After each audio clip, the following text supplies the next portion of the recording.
Hello, I'm Joe Connolly. Welcome and thank you for watching the WCBS Virtual Business Breakfast presented by Dime Community Bank.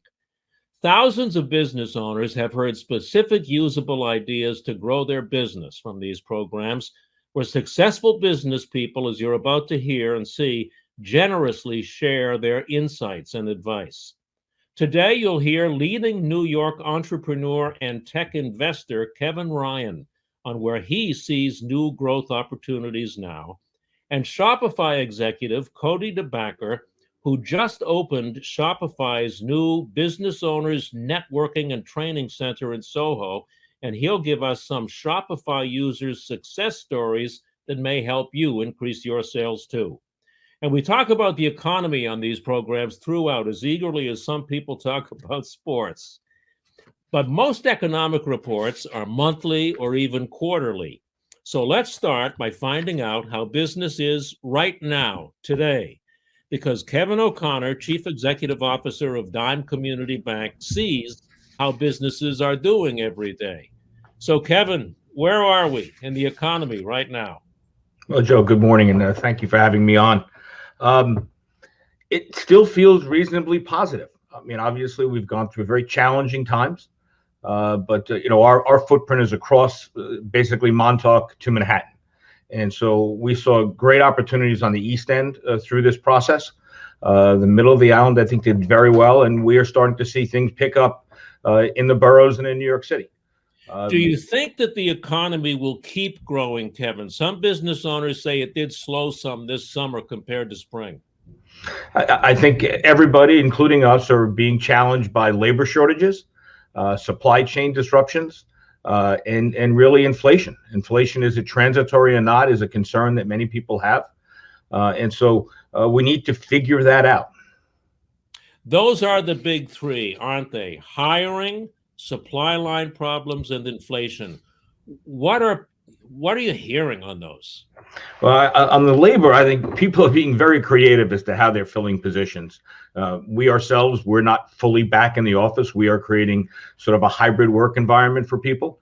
We've filled positions with people that, quite honestly, don't live in our marketplaces. They really sort of telecommute.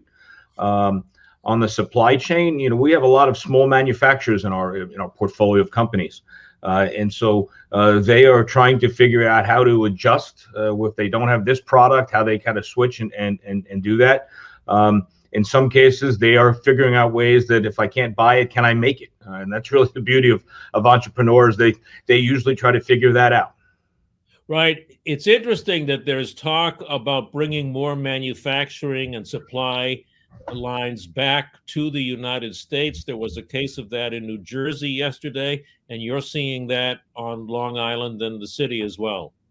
Yes, I think it's we're seeing people make investments in the technology too to deal with maybe this could be a long-term issue with labor, and so they are buying machines that will help them to maybe not have to have as much labor. So I think that our participation with you these last few years have just been so enlightening. As small business and entrepreneurs, how they adjust and adapt, and I learned so much from this breakfast. So I look forward to it.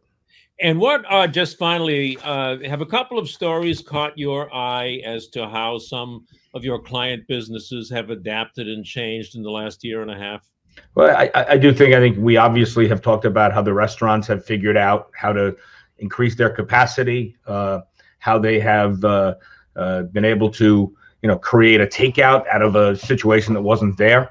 And again, as we talk about, manufacturers have figured out different ways to create the products that they need. They switched from building what they did to PPE, and now they're continuing to morph. So I'm always excited about entrepreneurs and small business people, and I think that will continue to happen. That's what I like too about covering business news. Business owners are solutions-oriented people. And I want to thank Dime Community Bank also for sponsoring our daily reports on WCBS News Radio. It's always good to talk to you, Kevin. Thanks. Joe, I appreciate it. Same here. And let's go now to our guests, Kevin and Cody, and see, first of all, what they think the economy is about to do in the next 6 or 8 months. Kevin, what do you think is in the cards here? Yeah, I agree with a lot of the comments that Kevin just made. I mean, the problems we're having are actually due to success. So, it's a shortage of labor, it's a shortage of goods because, there's been an increase in supplies in orders for the home, for cars, things like that. So those sectors are just booming, and it takes a year or two to create more production. You can't just put together a new plant to make cars or something like that in 12 months even. So the economy will react to that, but it's going to take a year or two to absorb that. I think the areas where we shouldn't forget we're doing very badly is New York is hit because of the lack of international tourism and the lack of business tourism. So if you have a business that depends on those categories, you are suffering. But overall, I feel very optimistic. The government is being supportive, spending money. There's a feeling of optimism in the economy. The tech sector, as everyone knows, is just booming, booming, booming, creating opportunities out of this. So I feel very good about the next 6 to 12 months. Cody, what are you seeing in Shopify users' results? Yeah, and Kevin, I love what you just shared there. I agree with everything you just said.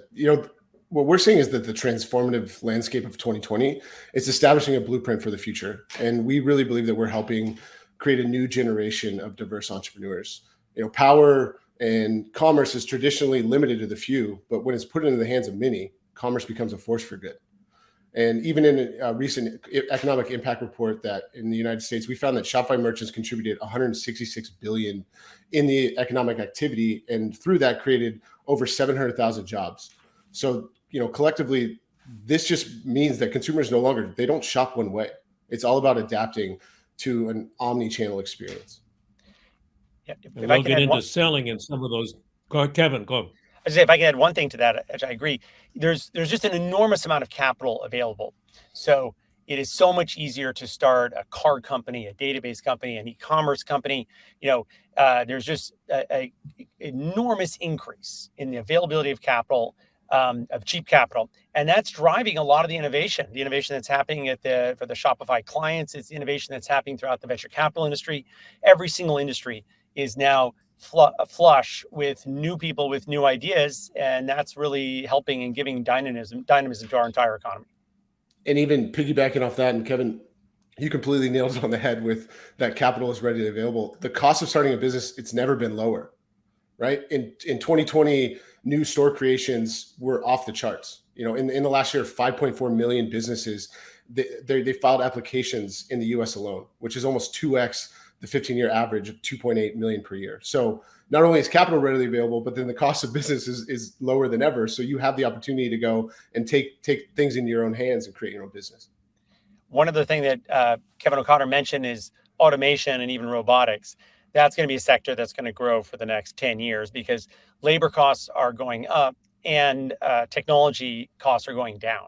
And so the two together are going to create opportunities. And in many, there's going to be dislocation of jobs, but there's also going to mean that jobs that people didn't want to do, like picking strawberries or working in meat plants, will find automation and a way to replace those jobs so people can do other things. So, Kevin, as one of the leading tech investors in New York, what are some of the areas where you see the growth being?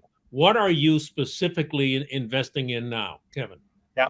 So we're investing a lot. We've just announced last week a $100 million dedicated healthcare fund.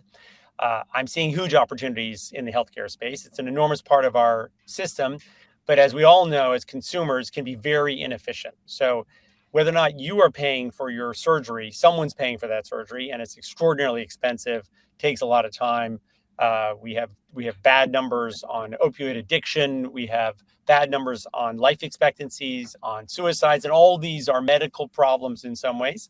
So, for example, we have companies that are looking at meth addiction. We have companies trying to lower the cost of healthcare. We have companies trying to lower the cost of musculoskeletal care, reduce the amount of surgery. Many opportunities across the board. So healthcare is definitely a big sector, but we're seeing things in consumer goods, we're seeing things in robotics, we're seeing things in aerospace. So just driverless cars. I'm an investor in Archer, which just went public via SPAC, which is a company with electric helicopters. So many exciting things happening. And shaving, right? You cite the shaving business as a symbol of the growth. Absolutely. So, if 10, 15 years ago, no one started a company to compete with Procter and Gamble. That just seemed crazy. Or Gillette. And yet there have been two companies making just shaving equipment, which is just one out of how many products are there in the pharmacy? 10,000. And both Dollar Shave Club and Harry's are both billion-dollar companies just going after that one small subsector. And so you're going to see other examples of that are occurring in deodorant, that are occurring in skincare, in suntan lotion, across the board. So we're just seeing, no area is off touch to entrepreneurs now. Cody, what is the commonality among the Shopify businesses that are doing well and growing that you see in them? What do they have in common? Yeah, we and Kevin, I love the story about Harry's. Similarly in New York City, we've had Brooklinen and Parachute just explode within the bedding category, and just by being able to disrupt it and be different.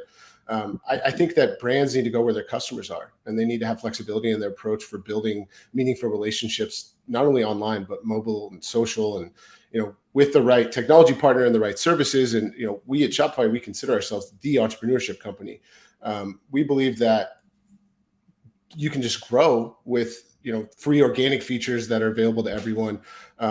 Even in circumstances where budget may be required, we're trying to make it easier to set up and deploy assets with free services across all the social media networks.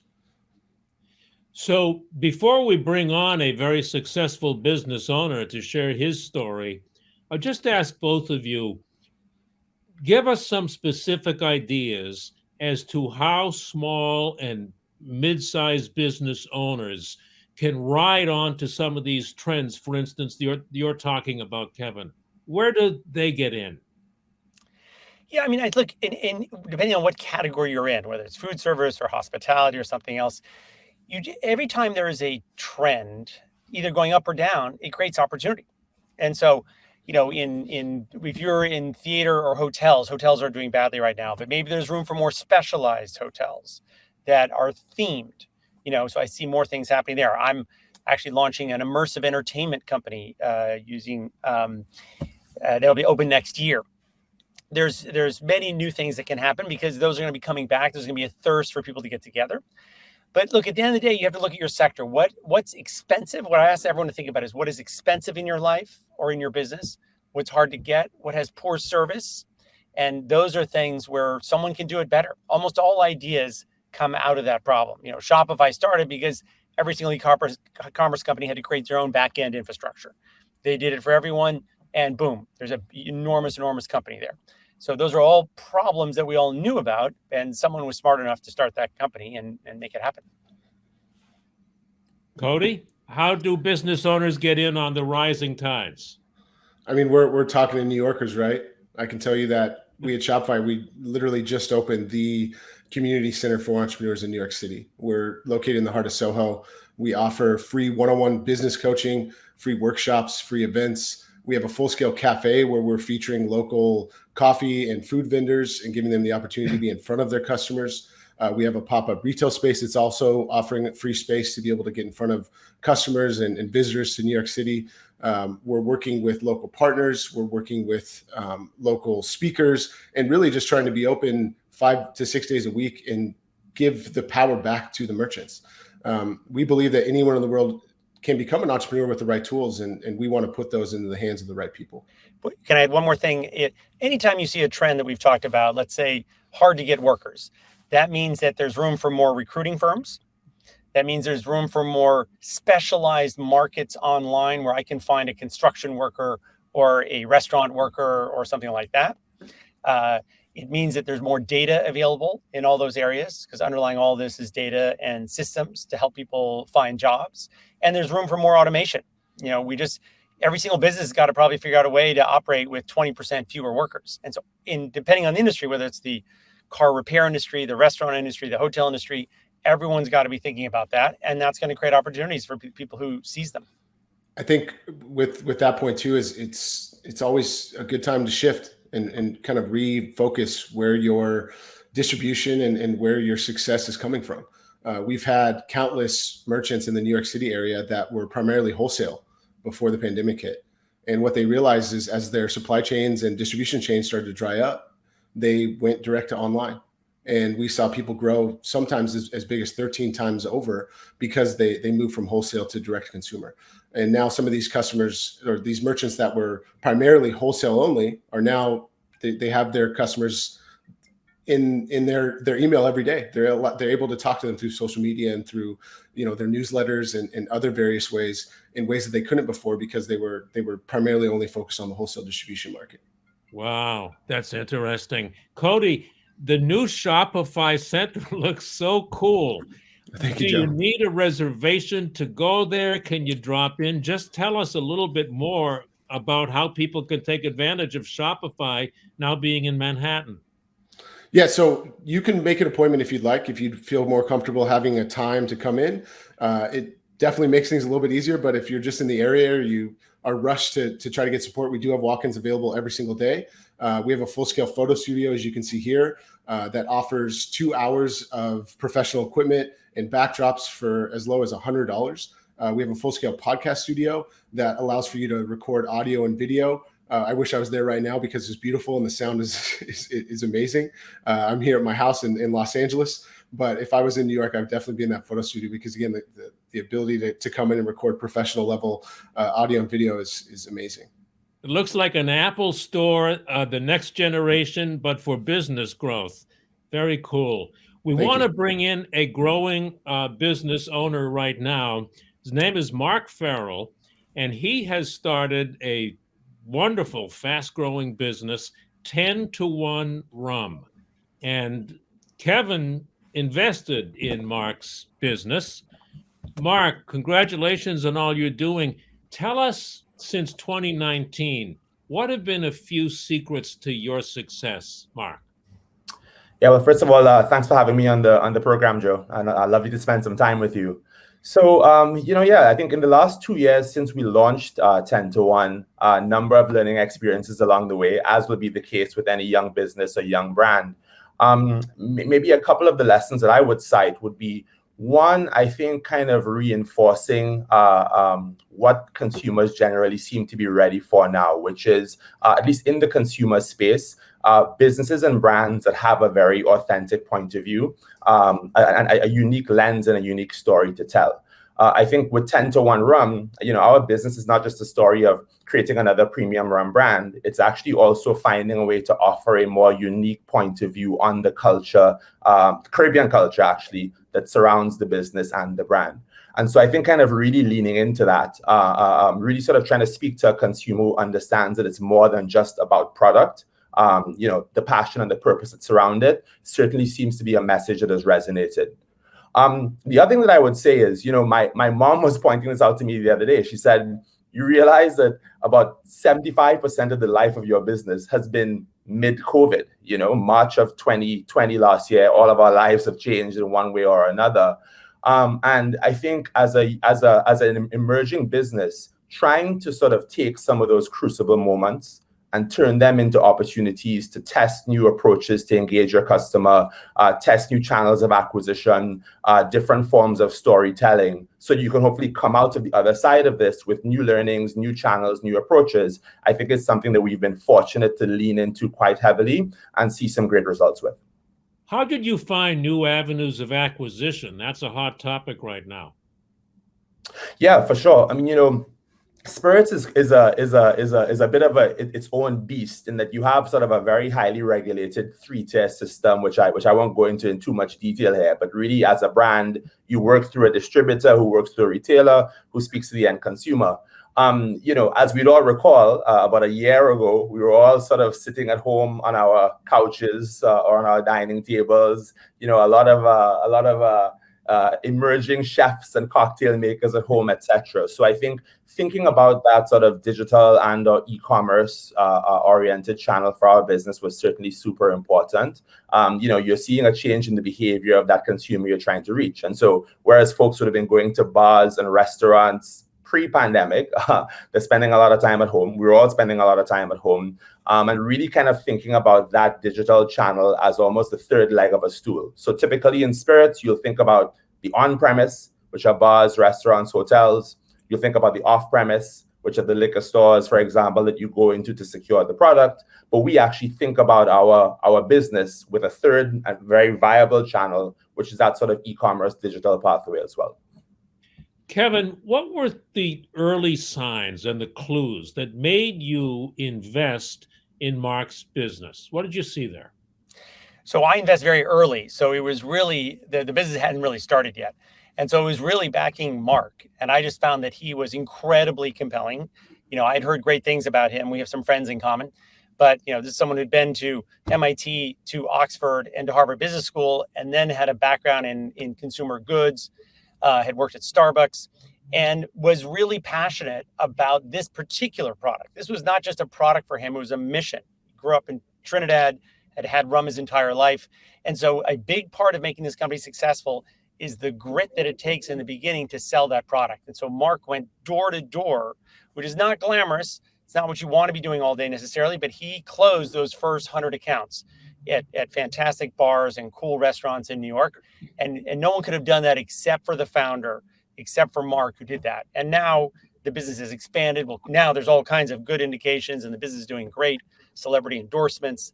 A lot of people are drinking it, but he created a great product at the end of the day. This has more awards, I think, than any rum that's been issued in the last 10 years. So, I say if you can create a fantastic product, then obviously you're going to do well.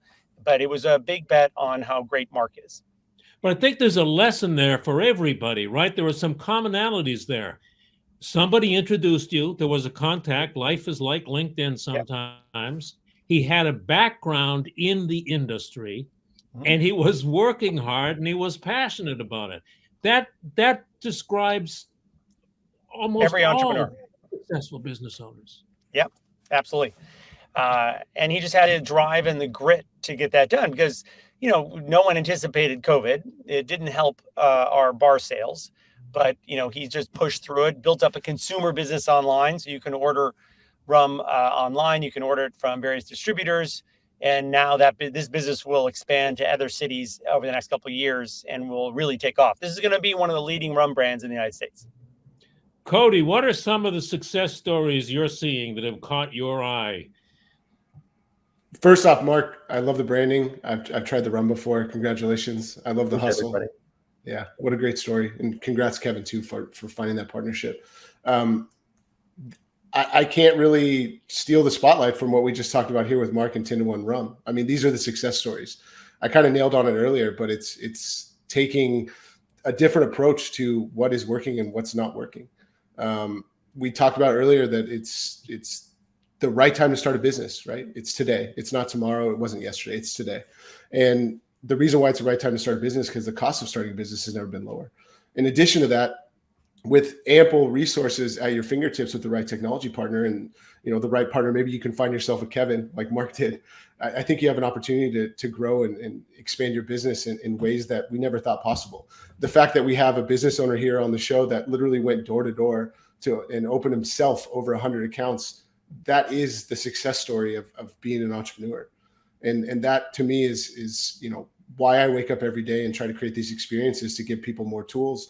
And why Kevin is out here trying to find the next big technology opportunity or entrepreneur story, because this is the world that we're in. It's an amazing time to go out and create something. If you have a passion, if you're tired of your 9 to 5, or even if you want to start a 5 to 9, today's the day. Are there any features of Shopify that you find some users don't know about? And when you tell them about them, they say, I didn't realize I could do that.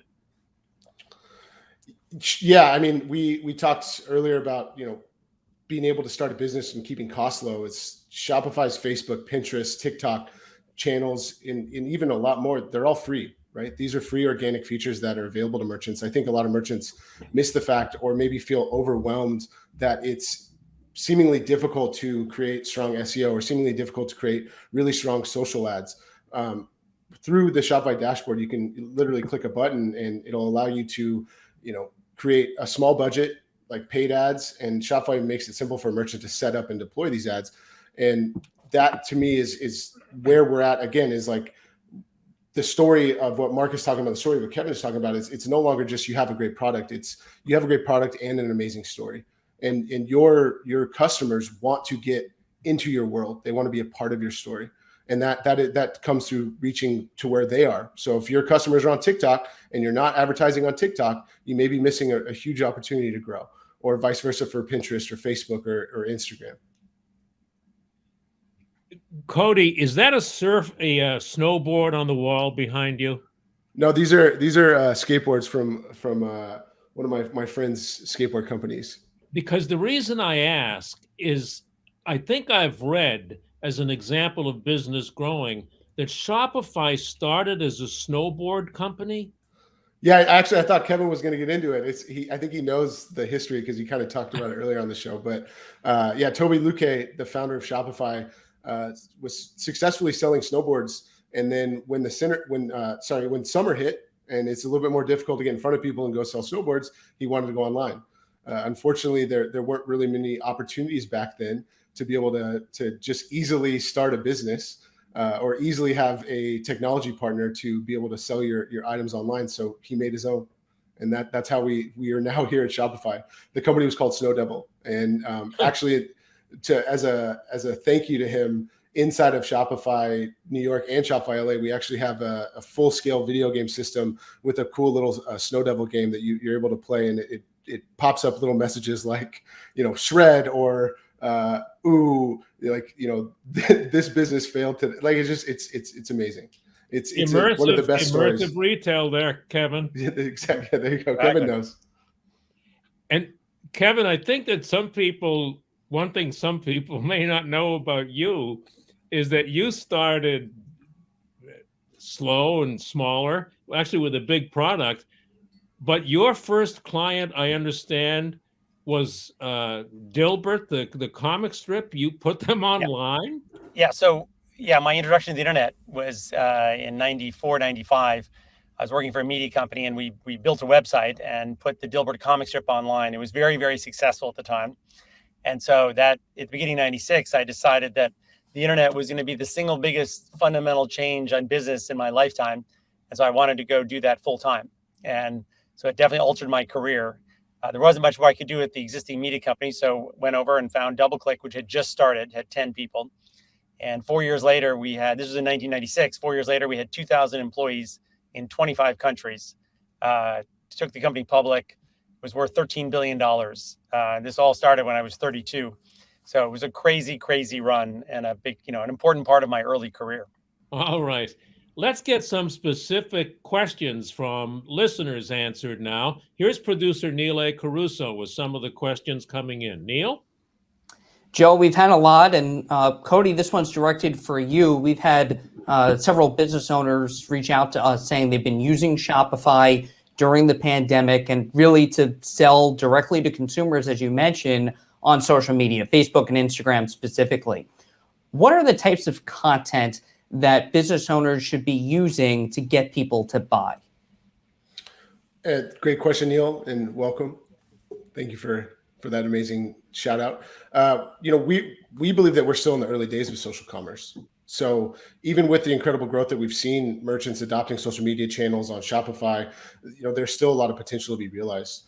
We see Shopify's role as the infrastructure of commerce across the internet, to be a leader in giving our merchants the ability to meet their consumers wherever they are. So the success that we've seen, and we've kind of talked about it a little bit already, but they want to see the real you. They don't just want a product. They want to be a part of your story. They want to be a part of your brand. So beyond just meeting them where they are, so making sure that you're identifying your proper audience to know which platform they're primarily using every single day of their life. It's about creating a meaningful story that they can get behind. Example, you need one? Marc's story.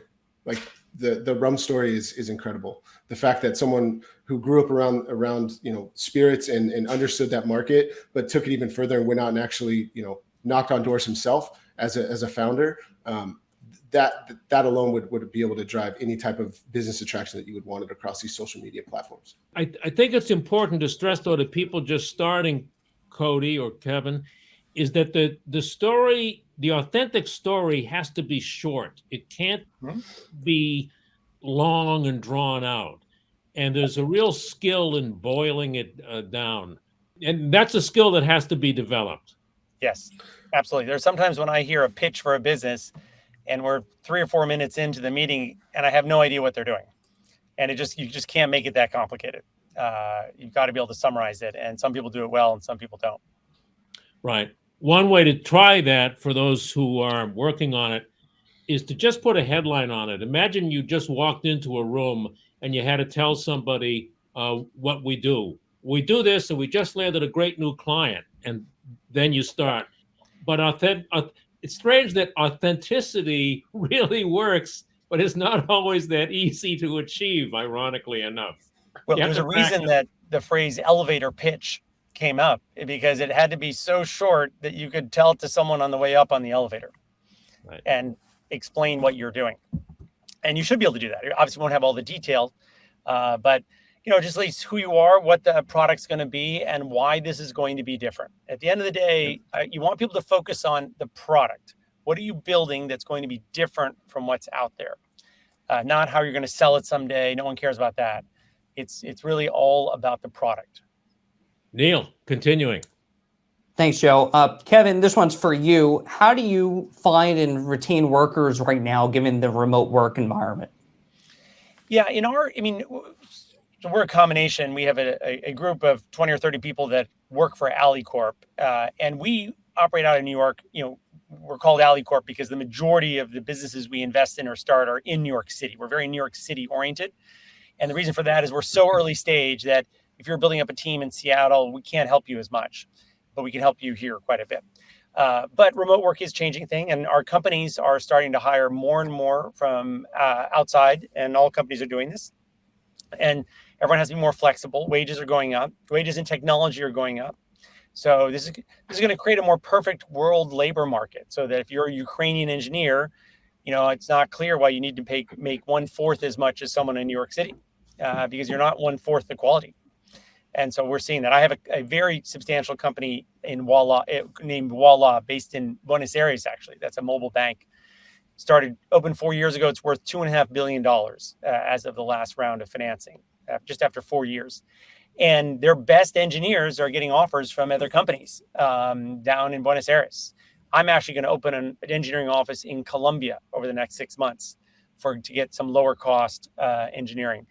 All the problems we have in the United States in business are due to, really so much demand, whether it's for people or goods. And we just need to deal with that, and entrepreneurs will adjust. Kevin, how do you compete against similar companies? One of your businesses is the wedding site Zola, yep. And that's a crowded field. So what do you do? Yeah. Zola is a great example of a company that I started 6 years ago, and was turned down by many people who said, Kevin, there are many, many wedding registries out there. I can go to Bloomingdale's, I can go to Target, I can go to so many department stores. But they didn't realize that those department stores had not adapted, and they did not allow you to give a cash gift. They did not allow you to give a package of 10 yoga classes because your friend getting married loves yoga. I can't give Knicks tickets or Nets tickets to someone as a wedding present on a registry because it wasn't something that department stores sold. So we offered a fundamentally different product and now have hundreds of thousands of weddings every year. We do hundreds of millions of dollars in revenue. And now we've added to that by offering other products that they didn't offer. We offer paper invitations. We offer online invitations. We offer wedding planning. We're now allowing you to pick a venue, find a photographer. We're really doing everything. And the existing companies just decided to offer the one registry, a very limited one at that, and we have a better product, and that's why it's a very successful company. Did you say that you saw that opening where you couldn't give money? Yeah. Just 6 years ago? Yeah, absolutely. You've been to weddings, I'm sure 6-10 years ago at Bloomingdale's, and you had to offer plates and glasses and forks and things like that, which made sense, when the bride and groom were 22 in 1960 and they were moving into their first apartment. But now a lot of people have been living together. They're 32 years old. They already have some plates and knives and forks, but they want a whole bunch of other things for their life that aren't sold in a department store. They want experiences. They want honeymoon. They want cash. They want tickets. They want wine. They want camping equipment. And I couldn't get that when I would go to a wedding. And so I started a company to solve that problem. But now then, even though they've caught up on some of those other products, you've jumped ahead of the big corporations again with Yes. yet more new services they haven't caught up on. So one of the things I always say to people is that when you're a startup, you want to be competing with large companies, which sounds the opposite of what you would think. But it's always more dangerous to be competing with a small, scrappy startup that's moving very quickly, that's getting very good people. Large companies have 50 different priorities. They don't get to it. In the last couple of years, companies like Bloomingdale's have been worried about keeping their stores open, closing them, labor agreements. So wedding registries was probably priority number 20 for them. But for us, it was priority number 1. And so we moved much, much faster, got better people. And so when I started the company, the market cap of Macy's was $27 billion. And today it's probably $5 billion. Cody, this must be music to your ears. So what a great story, huh? I love it. I wish someone would have given me basketball tickets when I got married 10 years ago, because I definitely got a lot of plates that I ended up just returning for cash. So yeah. Kevin, you have said that you're looking for opportunities not 6 months ahead, but 6 or 8 years ahead. Yeah. Scale that down a little bit to business owners. Some might be looking for an opportunity 3 or 4 or 5, 6 months from now.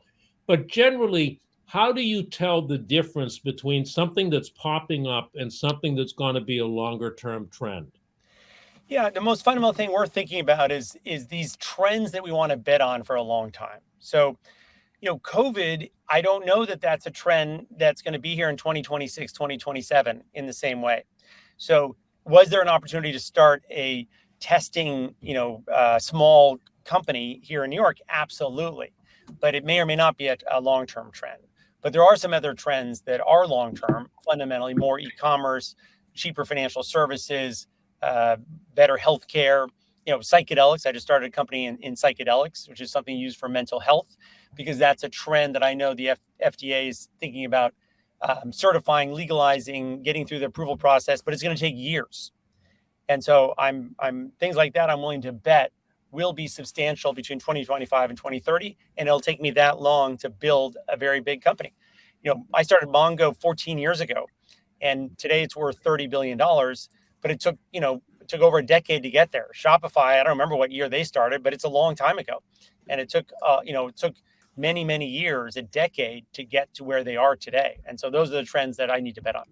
Somebody also told me once that the way to differentiate between a fad and a trend is to see whether it is being adopted by more than one demographic. Mm-hmm. Sure. Well, e-commerce, for instance, would be the classic example. Neil, do you have one more viewer question there? Sure thing. And this one could go to either Cody or Kevin. What do you tell business owners about making a good first impression? Obviously, that's the key, whether it's their sales pitch, social media, or elsewhere. What do you tell them? Kevin, you want to kick off? Sure. I think Cody and I are probably going to say the same thing, because it's a series of things. Part of it's just being responsive on email and being polite, but very responsive and quick. I interview people all the time, and 3 days later, I haven't heard from them. And right away, I'm thinking this person doesn't really want the job that much. And so they're off the list. So it's that, it's materials, whether they're online or not. It's their website. What are they doing there? And it's just their thinking. I mean, in our industry, in the tech industry, it's much less about what you're wearing or things like that. It's what you're saying, what you're thinking, and what you're doing. And you craft your whole image by those 3 things. Yeah, I agree with Kevin, and we are saying the same things. I mean, we've talked throughout the show about, and Kevin on the last question really nailed this, is you're competing against businesses that are much larger than you, but they don't have your flexibility and your creativity to be yourself and to diversify and differentiate yourself from them, right? So if you're waiting to respond to a customer question, or if you're not willing to accept a return, or if you're not, open to someone's suggestion or idea, that customer has the ability to go somewhere else. Yeah. A pizza shop can lose business without any feedback. The customers often, the example was given to me, it's easier to just find someplace else than to tell the business owner why I don't like his pizza anymore. Yeah. So the numbers will tell. I have one last question for you, Kevin. I think that one reason you are based in New York and are New York based in your investments is because you want to hire the startup staffs. Mhm. So how do you be that proactive down to hiring the people who are going to start the business without being an oppressive boss looking over everybody's shoulder? Yeah, that's just management. But I think you have to create, in these days in particular, you have to create an environment where people want to work. 20 years ago, we would all go work for companies, even though the boss was very, very difficult, maybe kind of a jerk, but maybe you'd learn something. Today, no one wants to put up with that. They have too many choices. They'll go right across the street if they need to, and they have real job opportunities. In the tech sector where Cody and I work, there's unlimited opportunities for people. So I don't hire anyone unless I think they're going to be a good manager. And I've done reference checks. Do people like working for this person? Otherwise, you can't be successful, because everyone says people are the most important thing, but that is more true today than it was 5 or 10 years ago, because the supply and demand imbalance is there. And it's a great thing for people, and it's a hard thing for businesses, and it rewards the best businesses that have a real mission and have a real soul and are having success. Anybody like to make a final comment? I'll tell you one of the things that sticks out to me the most from what you all have said is that wholesalers are now becoming retailers. Mm-hmm. And that sums up in one sentence how everything has changed and is topsy-turvy. Cody? Yeah, just to talk about that is, I guess I'd throw a question back to you. Would you rather have someone else own all the opportunities to speak directly with the customers that are helping you grow your passion, or would you rather speak to them yourself? And I think that sums up why e-commerce and direct consumer is so important. Not to say that wholesale isn't important and it doesn't matter, but we've really just banged the drum on this the entire 45 minutes we've been chatting. Not only is it the right time to start a business, but it is the lowest cost time to start a business. And even beyond that, you have literally every social platform at your fingertips. You have the ability to sell on every social platform at your fingertips. So it is the time to make sure that you are speaking directly to your consumers every single day and every opportunity that gets in front of you. Very nice. Kevin, words of encouragement to grow your business. Yeah, look, I want to echo that it's a great time. I think New York City is a particularly good place. We still have so many talented people. Talented people are coming here. Young people are coming here. There's an energy right now that I feel really, really good about. So I think we're well placed. But you can't underestimate it. It's a lot of work. It's when you start your own thing, there's going to be dark days. Things go wrong, but no one ever goes back because it matters. If you work for an enormous company, your input doesn't matter. But when you work for a small company, 5, 10, 20, 30 people, what you do is really important. And that's what life is all about. That's what makes life's more fun and makes you more effective. Thank you to both of you, and also to Marc for generously sharing your very valuable time. And Kevin, we'll see you at some of your businesses. And Cody, we're going to see you at Shopify New York. Thanks. Thank you, Joe. All right. Thank you. Take care. And thank you for watching. We hope you got some good ideas. You can see our weekly business videos. They're about 15 minutes long with business owners from all sorts of industries talking about what they're doing in their business. You can look at this library. It's at WCBS880.com/spotlight. Thank you to producer Neil A. Caruso and WCBS News Director Tim Sheld. We couldn't have these programs without them. Thank you, guys. I'm Joe Connolly. Talk to you on the radio.